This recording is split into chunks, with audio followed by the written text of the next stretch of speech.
नमस्कार दोस्तों, आप सभी का स्वागत है हमारे चैनल स्टडी इंडिया चैनल में।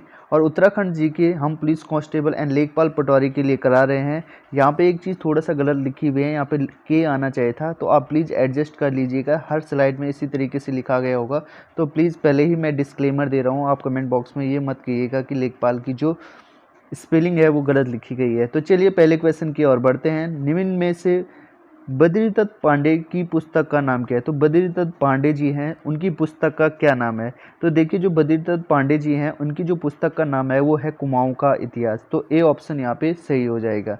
इसके अलावा गढ़वाल का जो इतिहास है वो हरिकृष्ण रोतुरी जी के द्वारा लिखी गई पुस्तक है।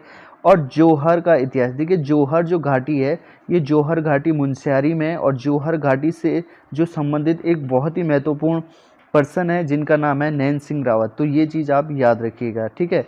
चलिए आगे बढ़ते हैं।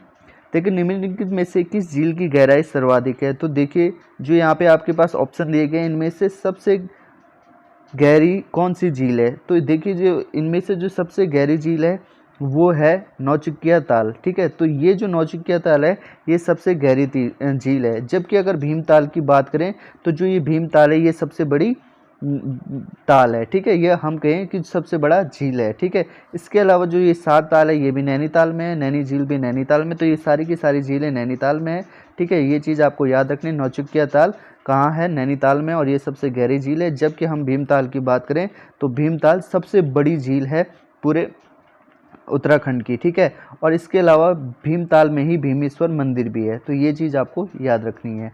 चलिए आगे बढ़ते हैं। इसके अलावा यहाँ पे लिखा हुआ है कि गोलू देवता का उद्भव स्थान है, तो इसका ओरिजिन कहाँ से है? मतलब गोलू देवता का ओरिजिन कहाँ से माना जाता है? देखिए, इसका जो आंसर होगा, गोलू देवता का जो उद्भव स्थान है, ये ओरिजिन है, ये माना जाता है चंपावत में। अगर आपसे पूछा जाए कि गोलू देवता का जो मंदिर है वो कहाँ है, तो गोलू देवता का जो मंदिर है वो है अल्मोड़ा में, ठीक है। देखिए, जो गोलू देवता का जो मंदिर है, इन्हें न्याय का देवता भी कहा जाता है, बहुत ही इंपॉर्टेंट है, ठीक है।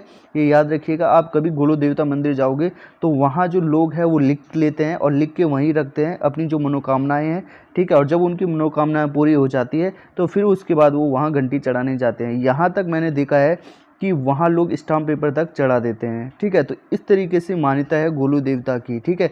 तो मैंने ये छोटी सी कहानी इसलिए बताई आपको ताकि आपको चीज़ें याद रहे, ठीक है। अभी नैनीताल के बारे में हम बात कर चुके हैं, ठीक है।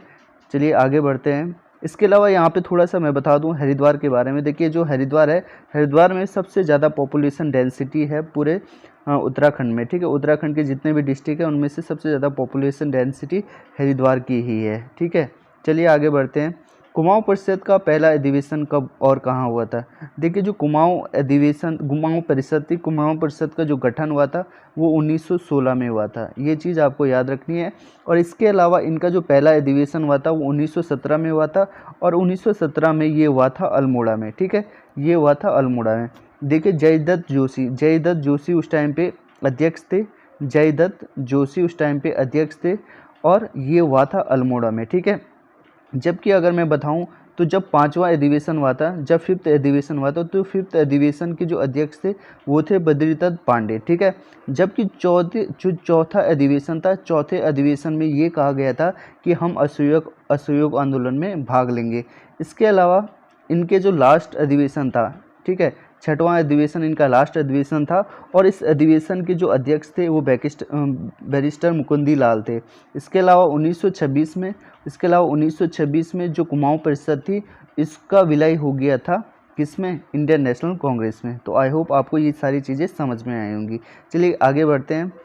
यहाँ पे हमारे सामने क्वेश्चन है कि ब्रिटिश शासनकाल में उत्तराखंड में प्रधान का मुख्य दायित्व क्या था? ठीक है, तो ब्रिटिश शासनकाल की बात यहाँ पे चल रही है, तो प्रधान का मुख्य दायित्व क्या था? तो देखिए, प्रधान का मतलब हेडमैन का जो कार्य था वो मेनली था राजस्व को एकत्र करना, ठीक है। तो राजस्व को ही रेवेन्यू जिसे बोलते हैं उसको कलेक्ट करना था, ठीक है। चलिए आगे बढ़ते हैं। इसके अलावा यहाँ पे आपके पास क्वेश्चन है कि उत्तराखंड में हस्तशिल्प सामग्री, जिसे कि मोष्टा कहा गया है, को उत्पादित करने में निम्न में से कौन सा कच्चा माल प्रयोग में लाया जाता है? तो जो मोष्टा है वो किससे बनाया जाता है, बेसिकली ये यहाँ पे पूछा गया है।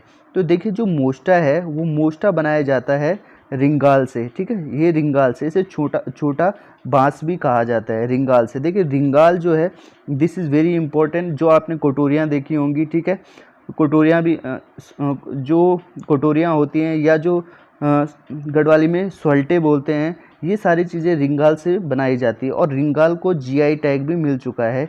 ये आपको याद रखना है, रिंगाल को जीआई टैग भी मिल चुका है, ठीक है। तो ये सारी चीज़ें आपको याद रखनी है रिंगाल से, ठीक है। चलिए आगे बढ़ते हैं।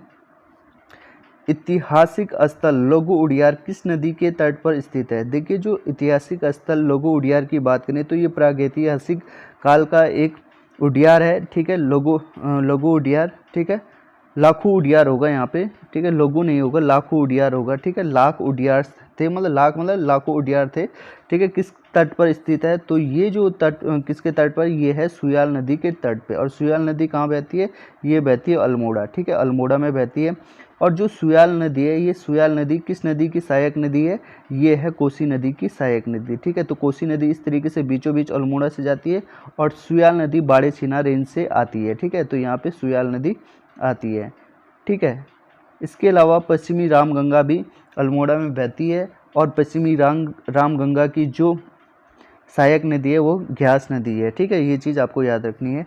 इसके अलावा जो गोला नदी है, जो हल्द्वानी शहर है, ये किसके किनारे बसा हुआ है? ये बसा हुआ है गोला नदी के किनारे। और गंगा रिवर के बारे में तो आपको पता ही है, ठीक है। चलिए आगे बढ़ते हैं। दुग्ध ताल कहाँ स्थित है? तो ये दुग्ध ताल कहाँ स्थित है आपको बताना है। देखिए जो दुग्ध ताल है वो दुग्ध ताल कहाँ स्थित है? ये है आपका चमोली में, तो बी ऑप्शन आपका सही हो जाएगा। इसके अलावा अगर मैं चंपावत की बात करूं तो चंपावत में श्याम ताल है। चंपावत में कौन सा ताल है? श्याम ताल कहाँ है? चंपावत में है, ठीक है। इसके अलावा मैं पिथौरागढ़ के बारे में बता चुका हूँ कि पिथौरागढ़ में जौहार घाटी है और पंचाचूली पर्वत भी पिथौरागढ़ में है, जिसकी जो ऊंचाई है वो 6901 है, ठीक है, ये याद रखिएगा आप, ठीक है। उत्तरकाशी जिले में देखिए, उत्तरकाशी जिले में कौन कौन से ताल है? देखिए फाजकुंडी बाया ताल कहाँ है? उत्तरकाशी में है, जिससे कि क्या बोलते हैं? उबलता हुआ ताल कहते हैं, ठीक है। ये चीज़ आपको यहाँ पे याद रखनी है, ठीक है। इसके अलावा आगे बढ़ते हैं। अब यहाँ पे आपके पास क्वेश्चन है कि कुली बेगार बर्दायस के अंतर्गत ग्रामीणी को कौन सा कार्य करना पड़ता था? तो कुली बेगार बर्दायस के अंतर्गत ग्रामीणी को कौन सा कार्य करना पड़ता है? तो देखिए इसका जो आंसर हो जाएगा, इसका आंसर होगा कि जो ग्रामीण थे उन ग्रामीणों को निःशुल्क राशन देना पड़ता था, ठीक है। तो देखिए कुली बेगार जो प्रथा था उसका जो अंत हुआ था, कब हुआ था? 14 जनवरी 1921 में बागेश्वर में, ठीक है। और इसकी मतलब किसके लीडरशिप में ये हुआ था? बद्रीदत्त पांडे की लीडरशिप में, ठीक है। और उसी के बाद उन्हें कुमाऊं केसरी का भी टाइटल मिला था, ठीक है। तो ये चीज़ आपको याद रखनी है। और इसके अलावा मैंने जैसे कि आपको बताया था, जो बद्रीदत्त पांडे थे वो 5th जो कुमाऊं परिषद थी उसके अध्यक्ष भी रह चुके थे, ठीक है। ये चीज़ आपको यहाँ पर याद रखनी है। देखिए इसके अलावा आपके पास जो क्वेश्चन है, बदाणी बोली प्रचलित है, तो बदाणी बोली किस क्षेत्र में प्रचलित है?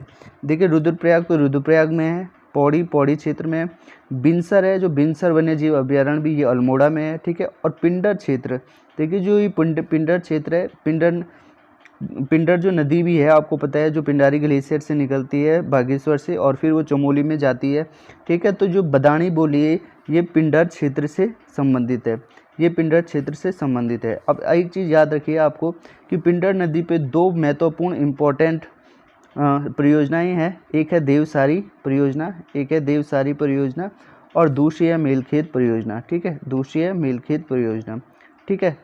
ये चीज़ आपको यहाँ पे याद रखनी है। तो this is very important question, ये भी आप याद रखिएगा, ठीक है।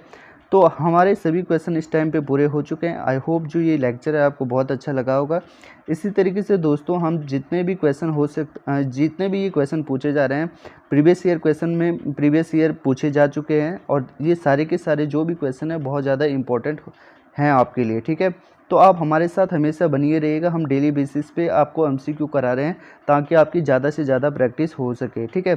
तो ये जो सीरीज़ है ये सिर्फ पुलिस कांस्टेबल के लिए नहीं बल्कि लेखपाल पटवारी के लिए, साथ साथ में जो आपका SI का जो पेपर होना है उसके लिए भी है, और साथ साथ में उत्तराखंड में जितने भी और अदर पेपर्स हैं उन सभी के लिए ये जो सीरीज़ है हमारी वर्दी सीरीज़, ये बहुत ही ज़्यादा इंपॉर्टेंट होने वाली है। अगर आपको वीडियो अच्छी लग रही है तो इसको प्लीज़ अपने साथियों के साथ शेयर भी कर सकते हैं आप, और साथ साथ में हमारे चैनल को सब्सक्राइब भी कर